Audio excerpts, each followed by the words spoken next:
창세기 44장 14절에서 34절까지 말씀입니다. 창세기 44장 14절에서 44절까지 말씀. 창세기 44장 14절에서 34절까지 말씀. 제가 봉독하겠습니다. 14절에 34절. 유다와 그의 형제들이 요셉의 집에 이르니 요셉이 아직 그곳에 있는지라 그의 앞에서 땅에 엎드리니 요셉이 그들에게 이르되 너희가 어찌하여 이런 일을 행하였느냐? 나 같은 사람이 점을 잘 치는 줄을 너희는 알지 못하였느냐? 유다가 말하되 우리가 내 주께 무슨 말을 하오리까? 무슨 설명을 하오리까? 우리가 어떻게 우리의 정직함을 나타내리까? 하나님이 종들의 죄악을 찾아내셨으니 우리와 이 잔이 발견된 자가 다 내 주의 노예가 되겠나이다. 요셉이 이르되 내가 결코 그리하지 아니하리라. 잔이 그 손에서 발견된 자만 내 종이 되고 너희는 평안히 너희 아버지께로 도로 올라갈 것이니라. 유다가 그에게 가까이 가서 이르되 내 주여 원하건대 당신의 종에게 내 주의 귀한 한 말씀을 아뢰게 하소서. 주의 종에게 노하지 마소서. 주는 바로와 같으심이니이다. 이전에 내 주께서 종들에게 물으시되 너희는 아버지가 있느냐 아우가 있느냐 하시기에 우리가 내 주께 아뢰되 우리에게 아버지가 있으니 노인이요 또 그가 노년에 얻은 아들 청년이 있으니 그의 형은 죽고 그의 어머니가 남긴 것은 그뿐이므로 그의 아버지가 그를 사랑하나이다 하였더니 주께서 또 종들에게 이르시되 그를 내게로 데리고 내려와라. 와서 내가 그를 보게 하라 하시기로 우리가 내 주께 말씀드리기를 그 아이는 그의 아버지를 떠나지 못할지니 떠나면 그의 아버지가 죽겠나이다. 주께서 또 주의 종들에게 말씀하시되 너희 막내 아우가 너희와 함께 내려오지 아니하면 너희가 다시 내 얼굴을 보지 못하리라 하시기로 우리가 주의 종 우리 아버지에게로 도로 올라가서 내 주의 말씀을 그에게로 아뢰었나이다. 그 후에 우리 아버지가 다시 가서 곡물을 조금 사오라 하시기로 우리가 이르되 우리가 내려갈 수 없나이다. 우리 막내 아우가 함께 가면 내려가려니와 막내 아우가 우리와 함께 가지 아니하면 그 사람의 얼굴을 볼 수 없음이니이다. 주의 종 우리 아버지가 우리에게 이르되 너희도 알거니와 내 아내가 내게 두 아들을 낳았으나 하나는 내게서 나갔으므로 내가 말하기를 틀림없이 찢겨 죽었다 하고 내가 지금까지 그를 보지 못하였거늘 너희가 이 아이도 내게서 데려가려 하니 만일 재해가 그 몸에 미치면 나의 흰머리를 슬퍼하며 스올로 내려가게 하리라 하니 아버지의 생명과 아이의 생명이 서로 하나로 묶여 있거늘 이제 내가 주의 종 우리 아버지에게로 돌아갈 때에 아이가 우리와 함께 가지 아니하면 아버지가 아이의 없음을 보고 죽으리니 이같이 되면 종들이 주의 종 우리 아버지가 흰머리로 슬퍼하며 스올로 내려가게 함이니이다. 주의 종이 내 아버지에게 아이를 담보하기를 내가 이를 아버지께로 데리고 돌아오지 아니하면 영영이 아버지께 죄짐을 지으리라 하였사오니 이제 주의 종으로 그 아이를 대신하여 머물러 있어 내 종의 종이 되게 하시고 그 아이는 그의 형제들과 함께 올려 보내소서. 그 아이가 나와 함께 가지 아니하면 내가 어찌 내 아버지에게로 올라갈 수 있으리이까? 두렵건대 재해가 내 아버지에게 미침을 보리이다. 아멘. 이제는 요셉 이야기의 절정으로 치닫고 있습니다. 요셉은 그의 형들을 시험하고 있습니다. 특별히 그 시험의 중심에는 베냐민이라고 하는 인물이 있습니다. 우리가 잘 알듯이 야곱은 두 아내가 있었습니다. 레아와 라헬이 있었는데 야곱이 진짜 사랑했던 여인은 레아가 아니라 라헬이었죠. 근데 그 라헬에게는 아이가 없었죠. 그런데 하나님이 아이를 마련해 줬단 말이에요. 그게 누구냐면 바로 요셉이었고, 근데 그 요셉이 야곱에게 있어서는 죽었다고 생각이 들어요. 그죠? 짐승에 찢겨서 죽었다라고 생각했기 때문에 야곱은 너무너무 실망감에 차 있었죠. 그런데 이제는 그 라헬이 마지막 베냐민을 낳고 죽죠. 그죠? 그렇기 때문에 베냐민은 대단히 큰 의미가 있어요. 야곱에게. 자기가 사랑하는 라헬의 분신과 같이 여겨졌으며 자기가 그렇게 사랑했던 요셉의 분신과 같이 여겼던 아이였던 거예요. 이 베냐민은 야곱에게 있어서 인생의 모든 것이었죠. 그래서 오늘 유다가 그 요셉에게 설명을 할 때 내 아버지의 생명과 이 베냐민의 생명이 묶여 있다라고 하잖아요. 이게 뭐냐면 야곱은 이제는 베냐민이 죽으면 이제는 살 희망이 없어지는 겁니다. 그런데 요셉은 계속 지독하게 그 베냐민을 중심으로 계속 그 형들을 시험하고 있는 중입니다. 즉, 이 이야기는 바로 이 요셉이 베냐민을 그 갈등의 중심에 놓아서 그 형들로 하여금 무엇을 자꾸 상고하게 하는 걸까요? 바로 예전에 자기를 팔았던 그 사건을 계속 되짚어보게 하는 거였어요. 그리고는 지금 어찌 보면 베냐민을 사로잡아 나중에는 이제 그 베냐민을 데려오게 하여서, 오늘 본문이 베냐민을 데려오게 하여서 이제는 잔치를 베풀어줘서 참 이제 괜찮은 것처럼 보여지다가 다시 이제 이 요셉이 사안을 시켜서 그 베냐민 자루 속에다가 은잔을 넣어놓고 그 은잔의 도둑놈으로 몰아가지고 이제 노예로 팔으려고 하는 거 아닙니까? 그때 이제 유다가 나와서 이제는 호소를 하는 겁니다. 베냐민을 보내지 않으면 우린 가지 않겠습니다. 그래서 유다가 요셉에게 와서 이렇게 말을 해요. 베냐민이 아닌 베냐민과 함께, 베냐민이 도둑이잖아요. 근데 그 도둑의 죗값을 받는다고 하니까 베냐민뿐만 아니라 우리 모든 형제가 다 노예로 팔리겠습니다. 차라리 같이 죽겠습니다. 같이 죽겠습니다. 베냐민만은 절대 못 주겠고 우리가 다 노예가 되겠습니다. 그러니까 이 요셉이 뭐라고 하는 겁니까? 아니, 공정하게 해야지. 니들은 편안하게 아버지 집으로 돌아가고 베냐민이 훔쳤으니까 베냐민만 내가 노예로 팔아갈 거야 라고 하는 지금 시험을 계속 하고 있는 거예요. 이 일을 통해서 요셉은 알아보려고 했던 것입니다. 이 이스라엘 백성들이 자기를 시기하고 자기를 죽이려고 했던 그 형들인가, 아니면 그들은 시간이 흐름에 따라 그들이 정말 변해 있는가, 그들이 정말 뉘우치고 있는가를 이 요셉은 지금 시험하고 있는 중이죠. 즉, 이 베냐민은 야곱에게도 그때를 회상할 수 있는 좋은 도구고, 요셉에게도 자신과 이입하여 자신의 경험을 다시 한번 되짚어 볼 수 있는 좋은 도구고, 또 형들에게 있어서도 자신들이 행했던 그 악을 다시 깨달을 수 있는 도구가 바로 베냐민이었던 겁니다. 그러니까 요셉은 의도적으로 베냐민을 중심으로 계속 뭔가 시험하고 갈등을 하고 형들을 자꾸 위기로 몰아넣고 있는 중인 거죠. 베냐민이 이제 형들과 함께 돌아왔습니다. 그런데 요셉은 그렇게 돌아온 베냐민에게 의도적인 일을 진행합니다. 이게 43장에 나오는데요. 한번 가보시겠어요? 43장 29절에 보시면 이렇게 나와 있죠. 요셉이 눈을 들어 자기 어머니의 아들 자기 동생 베냐민을 보고, 이제 형들이 하도 베냐민을 안 데려오면은 이제 다 죽을 수밖에 없으니까 베냐민을 데리고 그 두 번째 지금 애굽에 찾아온 거죠. 이르되 너희가 내게 말하던 너희 작은 동생이 이 아이냐? 그가 또 이르되 소자여 하나님이 내게 은혜 베푸시기를 원하노라. 요셉이 아우를 사랑하는 마음이 복받쳐 급히 울 곳을 찾아 안방으로 들어가서 울고. 그러니까 지금 이 일을 진행하고 있는 요셉의 마음이요, 너무너무 슬픈 거예요. 지금 처음 보는 거예요. 친동생인 베냐민을 지금 처음 보는 거예요. 어찌 보면 어머니도 못 봤잖아요. 그 어머니의 죽음으로 맞바꾼 그 베냐민을 보면서 너무 복받친 거예요. 지금 자신의 인생을 다시 한번 돌아보게 됐겠죠. 그리고 다시 좀 감정을 추스리고 다시 나옵니다. 31절 얼굴을 씻고 나와서 그 정을 억제하고 음식을 차리리라 하며. 그러니까 독한 사람인 거예요. 지금 요셉은 자기 절제를 철저히 하면서 형들에게 지금 시험을 하고 있는 겁니다. 32절 그들이 요셉에게 따로 차리고 그 형제들에게 따로 차리고 그와 함께 먹는 애굽 사람에게도 따로 차리리니 애굽 사람은 히브리 사람과 같이 먹으면 부정을 입음이라. 이거는 그 당시 문화가 그 애굽은요 만신을 섬겼어요. 그래서 막 동물들을 다 신으로 섬겼거든요. 그러니까 사실은 그 이스라엘 백성들은 그 양을 잡아서 양고기를 또 먹잖아요. 그러니까 그 신인 양을 잡아먹는 그 민족과 같이 할 수가 없었던 겁니다. 문화적으로. 33절에 그들이 요셉 앞에 앉되 그들의 나이에 따라 앉히게 되니 그들이 서로 이상해요. 이제부터 좀 이상해지는 거예요. 분위기가 이상해요. 누가 시키지도 않았는데 요셉이 알아서 자 루벤 앉아, 그 다음 너 앉아, 자 유다 앉아, 그러면서 어떻게 하냐면 아니 그 순서대로 쫙 앉히는 겁니다. 그러니까 막 웅성웅성, 아니 도대체 이 사람이 어떻게 알았지? 이 사람이 우리 형들 이거 언제 어떻게 한 거야? 막 이상하게 여기고 뭔가 지금 뭔가 있다. 굉장히 불안한 심리를 지금 계속 자극하고 있는 거예요. 그러더니 34절에 아주 의도적인 일을 합니다.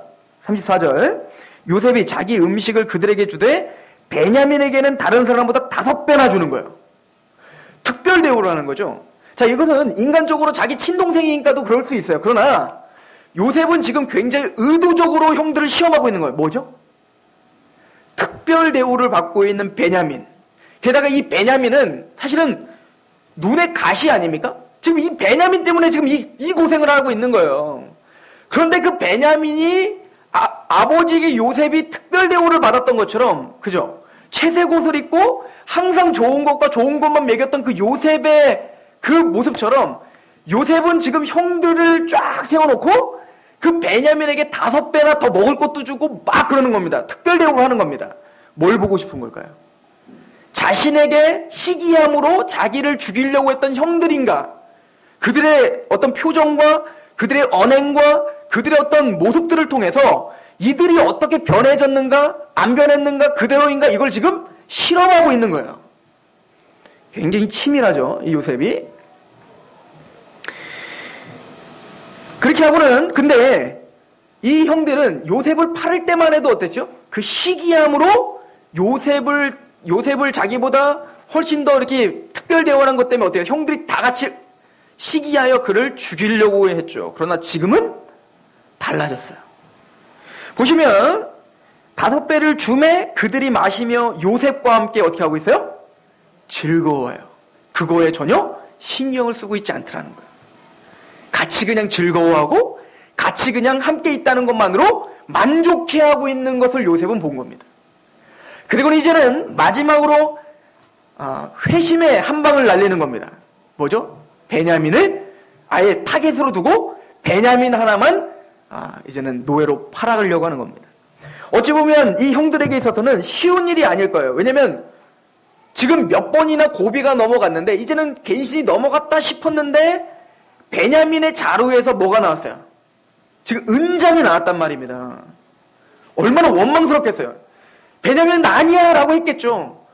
그런데 형들은 얼마나 원망스러워 보여요. 너 때문에 우리 다 죽었다가 될 거 아닙니까?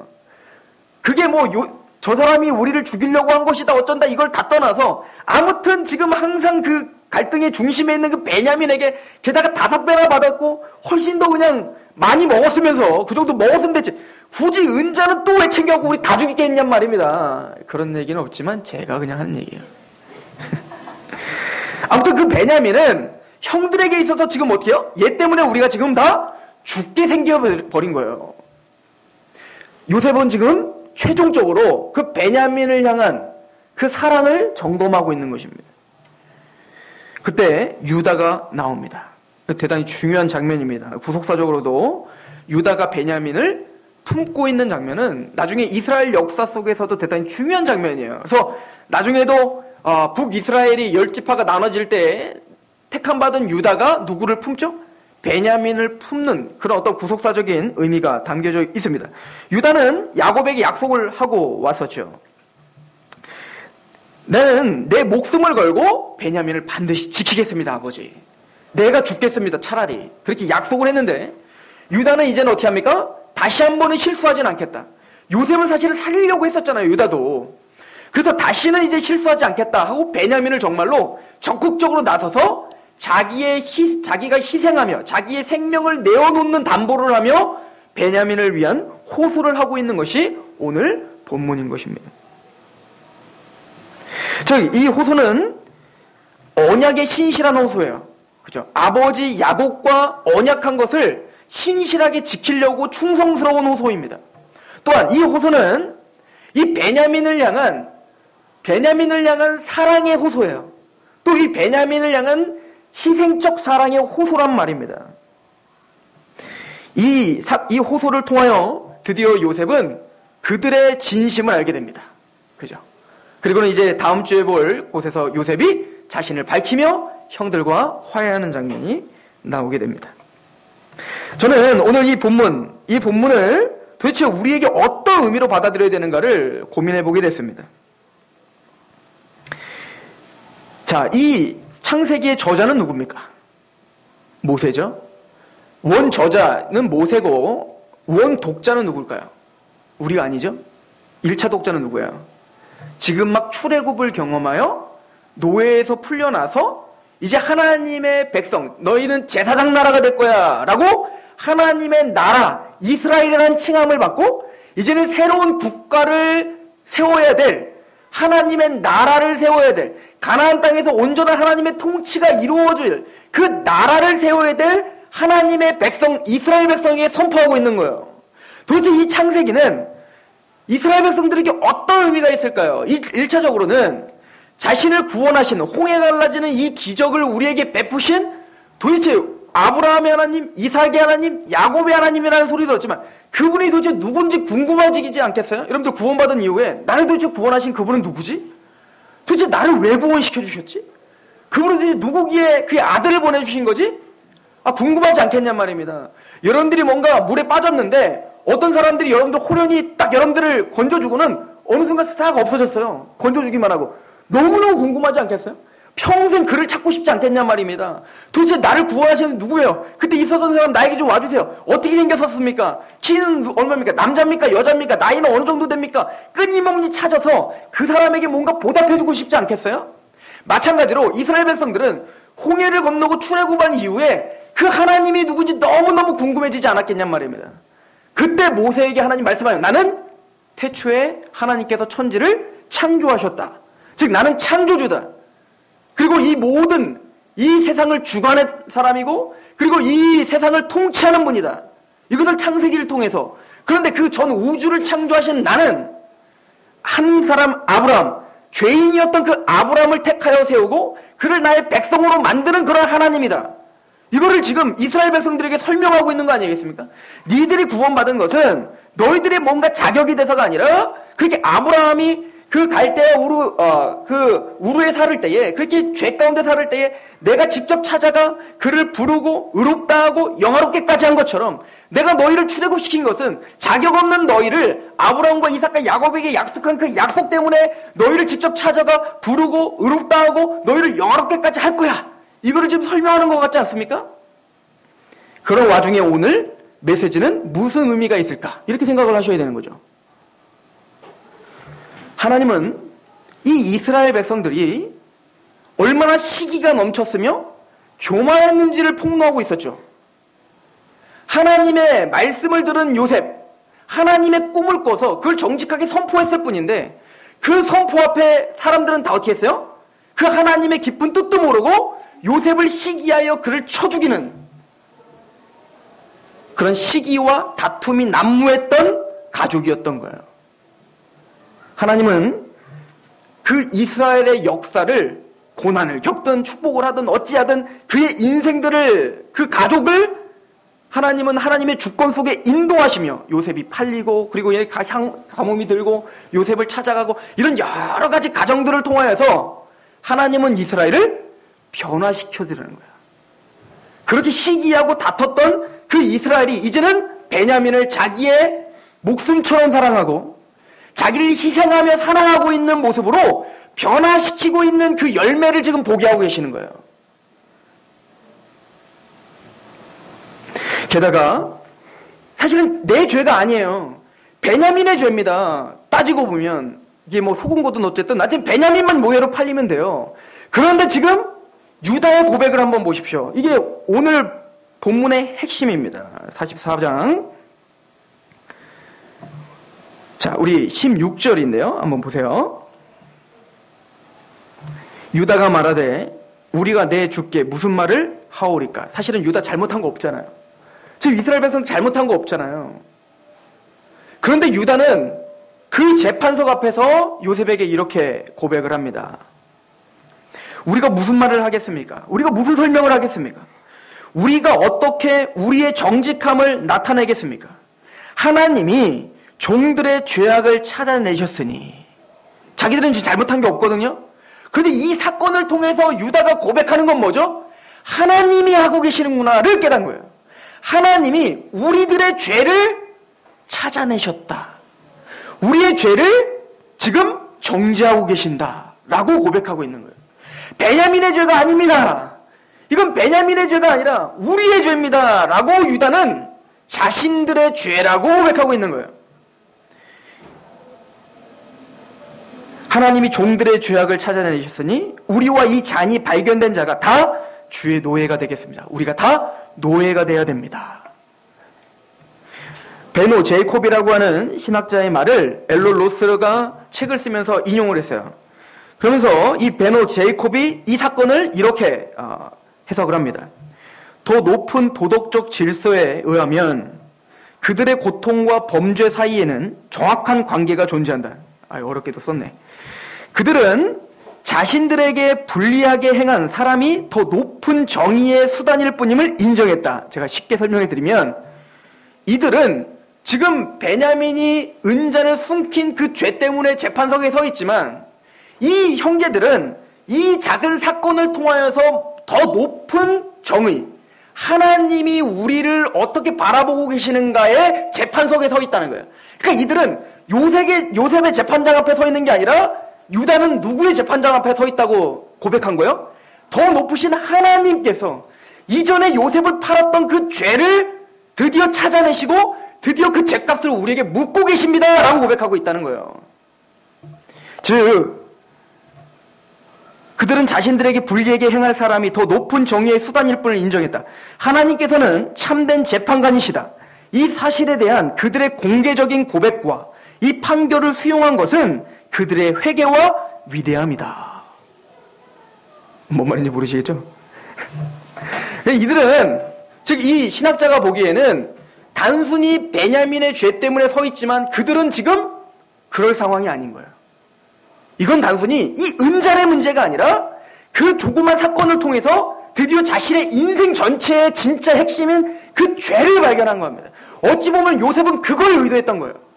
단순히 그들을 힘들게 하려고 했던 게 아니라 그들이 원래 갖고 있었던 그 죄를 고백하게 하고 그 죄를 회개케 하고 하나님 앞에 회개케 하려고 했던 그 모든 수단과 방법이 성공한 겁니다. 우리도 마찬가지죠. 여러분들 아담이 원죄를 베풀어 원죄 때문에 우리가 하나님을 배격했고 반역했고 이 큰 죄 앞에 어떻게 섰습니까? 어느 날 갑자기 그게 깨달아진 게 아니에요. 사실은 모든 어떤 작은 죄지만 어떤 그 죄를 범했을 때 하나님이 그걸 정죄하기 시작하십니다. 네 양심의 가책을 주세요. 율법을 통해서 그럼 뭐를 통해서 그거를 깨닫는 순간 내가 원래부터 죄인이었구나를 발견하는 것처럼. 즉 다윗이 시편 51편에 뭐라고 고백하죠? 바세바와 간음을 저지르고 우리아를 죽인 그 사건을 통해서 다윗은 단순히 내가 간음을 저질렀습니다, 내가 살인을 저질렀습니다를 발견한 게 아니라 내가 죄악 중에 출생하였으며 내가 모태 중에 죄 앞에 항상 서 있는 사람이군요를 발견. 하나님 앞에 내가 어떤 존재인지를 그 사건을 계기로 더 깊이 있는 고백을 하게 됐더라. 하나님 앞에서 그 죄를 깨닫게 되더라. 자신들이 죄인이며 그 죄를 이 베냐민이 문제가 아니라 우리가 문제입니다라고 공동체 의식을 갖게 된 거예요. 모세는 또 하나님은 모세를 통해서 이스라엘 백성들에게 어떤 메시지를 주시는 것 같습니까? 너희는 이제 거룩한 제사장의 나라가 됐다. 이제는 내가 시내산에서 그 율법을 너희에게 수여했다. 나는 너희를 통치할 것이며 가나안 땅에 가서 이제는 그 나를 배역하고 있고 배반하고 있는 그 가나안 족속들을 심판하고 너희들은 그곳을 땅을 차지하며 다윗 왕국과 솔로몬 왕국을 세워 이제는 하나님을 경외하는 왕이 나라를 다스리는, 우리로 말하면 하나님을 경외하는 예수 그리스도가 우리가 왕이 되어서 우리 마음에 하나님의 나라가 임하고 하나님의 통치가 임하는 하나님의 백성이 됐다. 그럼 그런 공동체, 그런 나라, 그런 가정이 어때야 되겠냐? 사랑인 거예요. 희생인 겁니다. 시기와 다툼이 없어야 되는 겁니다. 그 일을 하나님은 이스라엘 백성이라는 그 가족 단위에서 실행하여 마침내는 그 시기를 부셔버리고 희생하며 사랑할 수 있는 성숙으로 인도하더라는 거예요. 마찬가지로 이스라엘 백성들아 들으라. 너희를 바로 그렇게 인도하실 분은 하나님이시다는 거예요. 그러므로 상독교회로 들어라. 하나님이 너희를 교회로 부르시고 그렇게 너희를 공동체, 하나님의 교회답게 만드시는 그 목적은 바로 그 사랑과 희생이 넘쳐 서로 연합되는 그 하나님의 나라가 임하는 것이란다. 우리는 그렇게 오늘 메시지를 들으셔야 된단 말입니다. 빌립보서 2장을 한번 가보시겠습니다. 빌립보서 2장.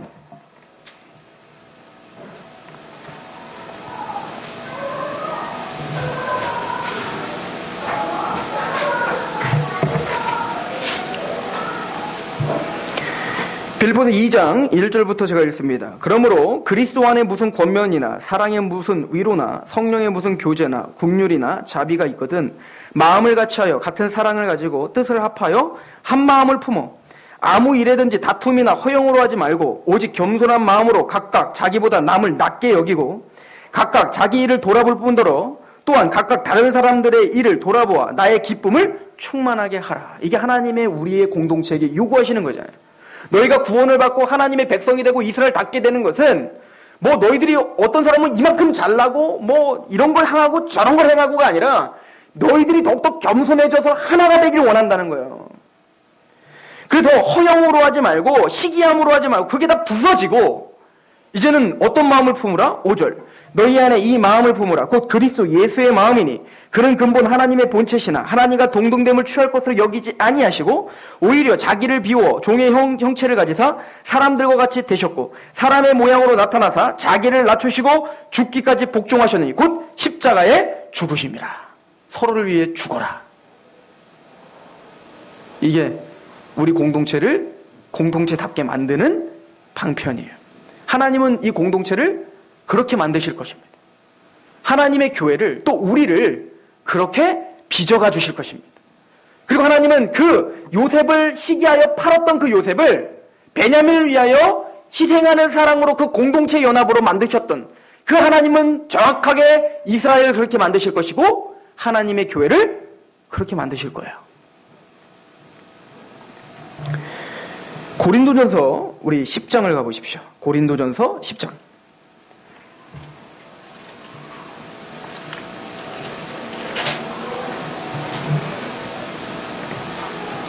31절부터 보시면 그런즉 너희가 먹든지 마시든지 무엇을 하든지 다 하나님의 영광을 위하여 하라. 그렇죠? 제사장의 나라, 즉 왕같은 제사장이랑 하나님께 예배자가 돼야 되고 하나님께 영광을 돌리는 사람들입니다. 우리는 그리스도의 빛이고 그리스도의 소금이고 편지고 향기입니다. 그래서 하나님의 영광을 위해서 우리가 모든 걸 드려야 됩니다. 그 방법이 뭐죠? 32절 유대인에게나 헬라인에게나 하나님의 교회에나 거치는 자가 되지 말고 나와 같이 모든 일에 모든 사람을 기쁘게 하여 자신의 유익을 구하지 아니하고 많은 사람의 유익을 구하여 그들로 뭘 받게 하라? 구원을 받게 하는 것. 유다가 자신을 쳐 희생하며 베냐민을 위해서 내어 던지듯 그게 교회고 그게 하나님이 원하시는 공동체인 거예요. 그럴 때 연합이라는 게 있고 그럴 때 그리스도의 몸이 성장하는 거예요. 그래서 고린도 교회에게 사도 바울은 너희들이 그렇게 예배자가 되라 이 얘기를 하고 더 구체적으로 사랑에 대해서 논합니다. 그게 13장입니다. 가보십시오. 고린도전서 13장. 13장 1절 내가 사람의 방언과 천사의 말을 할지라도 사랑이 없으면 소리나는 구리와 울리는 꽹과리가 되고 내가 예언하는 능력이 있어 모든 비밀과 모든 지식으로 알고 또 산을 옮길 만한 모든 믿음이 있을지라도 사랑이 없으면 내가 아무것도 아니다. 너희들이 아무리 잘나고 뭐 성경을 통달하고 너희들이 뭐 은사가 있고 뭐 자기를 막 불 가운데 내어 던지는 막 그런 희생과 그런 헌신을 할지라도 사랑이 없으면 아무것도 아니다. 그럼 사랑이라는 게 뭐죠? 13절 내가 내게 있는 모든 것을 구제하고 내 몸을 불사르게 내어줄지라도 사랑이 없으면 내가 아무 유익이 없느니라. 사랑은 어떤 겁니까? 오래 참고 사랑은 온유하고 시기하지 않고 사랑은 자랑하지 않고 교만하지 아니하며 무례히 행하지 아니하며 자기의 유익을 구하지 아니하며 성내지 아니하며 악한 것을 생각하지 아니하며 불의를 기뻐하지 아니하며 진리와 함께 기뻐하고 모든 것을 참으며 모든 것을 믿으며 모든 것을 바라며 모든 것을 견디는 거예요. 현실적인 거죠. 시기하지 않는 겁니다. 오래 참아주는 것입니다. 주님은 개개인적인 교회들을 그렇게 인도하실 것입니다. 또 그런 성도들이 모인 하나님의 성전, 하나님의 교회를 그렇게 인도하실 것입니다. 그것이 바른 길이에요. 에베소서 4장은 이방인의 험한 것으로 행하지 말라라고 합니다. 그럼 이방인들의 험한 것이 무엇입니까? 총명이 어두워지고 무지해짐으로 마음이 굳어짐으로 하나님의 생명에서 떠나 있는 상태입니다. 죄로 영적으로 죽어있는 상태죠.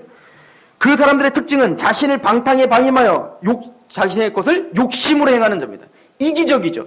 그 이기적인 죄성 때문에 뭐가 생겨요? 다툼이 생기고 허영이 생기고 시기가 생기는 겁니다. 그러나 너희는 주 안에서 빛이라, 빛의 자녀와 같이 행하라는 거 아닙니까? 모든 착함과 의로움과 진실함의 그 빛은 있다는 거예요. 주님은 오늘 말씀을 통해서 이스라엘이라고 하는 그 아버지의 그 아들들, 그 한 가족을 인도하시는 하나님을 보여주십니다. 아브라함을 인도하셨던 하나님은 이삭을 인도하셨으며, 이삭을 인도하셨던 하나님은 야곱을 인도하셨고, 그 야곱의 하나님은 이스라엘의 하나님이십니다.